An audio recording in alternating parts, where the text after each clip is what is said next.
So social innovation, I think, has a lot of different meanings. I think for me it just means changes that are designed for human beings and are designed for the betterment of society and the betterment of people, not just for organizations, not just for wealth, but actually for the well-being of people and the planet. And I think it includes nonprofits, companies, universities, government, but any effort to make the world better for people, for our well-being. Yeah, so I started the Taproot Foundation in 2001 to create a market parallel to philanthropy. So philanthropy is about money.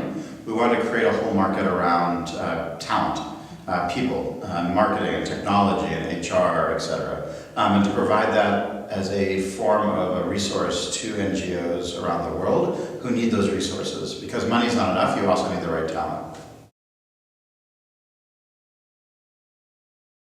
No, it actually has, over the last 2 years, I've started to change a little bit of where my focus is. I think the pro bono movement is off to an incredible start. I think there's a tremendous amount in the US, over $15 billion a year in pro bono services. Incredible leaders. In partnership with the BMW Foundation, we're now taking that globally.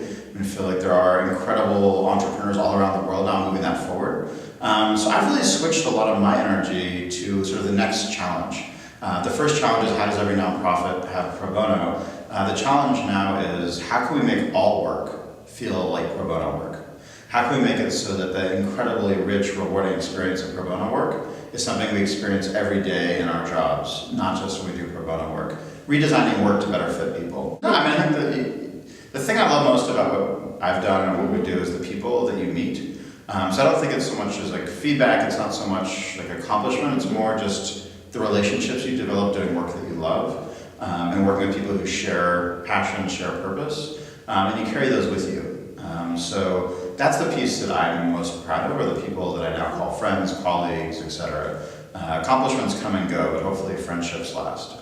I think risk is like, it's a relative. Different people are scared of different things, right? Like I'm risk averse about going in the ocean. I think the ocean is incredibly dangerous. There's sharks, there's crabs, there's tidal waves. I won't put a foot in the ocean, but I'm happy to take risk at work. I think it's just part of who we are and our DNA.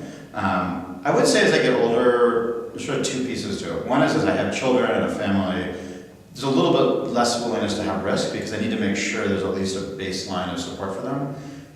So that's sort of on one end makes me a little more risk averse. But on the flip side, the older I get, the more I realize that you can recover from mistakes. And then you have many different opportunities to try things. So the risks don't seem as scary because the consequences aren't that important. Well, I don't think there's any reason to go for risk for the sake of risk, right? Risk in and of itself is not a positive or a negative thing. I think the key thing is if you see a vision for a change that can happen in the world and you feel like you can make that happen, you should do everything you can to try to do that. I think a lot of people take risks just for the sake of risk, and I don't know that that's necessarily a good thing. I think the important thing is to say, do I believe that this is possible? Do I believe I can do it? And if so, having the courage to try. So I think the first thing that's most important, and unfortunately I don't think schools, universities do a great job of this, is teaching people to be self-aware, to understand who they are, and understand what drives purpose for them as an individual. Because once you get out into the work world, you need to take responsibility for your own career, not wait for someone to hand it to you, and you need to have that self-awareness about what matters to you so that you can be an advocate and look for opportunities to do that. So I think that's the first thing. I think the second one is, this is your economy. Don't assume it has to be a certain way. I mean, this generation is redefining everything in every industry, what work is, etc. So be courageous and like, design it the way you want it, not the way you're told to do it. And it may be hard at first, but ultimately that's the best way to end up with what you want, and then for future generations you will have created the change that they need. I think from what I understand, it's less forgiving. Like if you make a lot of mistakes or fail, it's not a culture where people can just get back up and everyone says, go ahead. They like feel like it sticks with them. So some of it's cultural, and I think I'm very lucky to be in the US where failure is considered part of that process.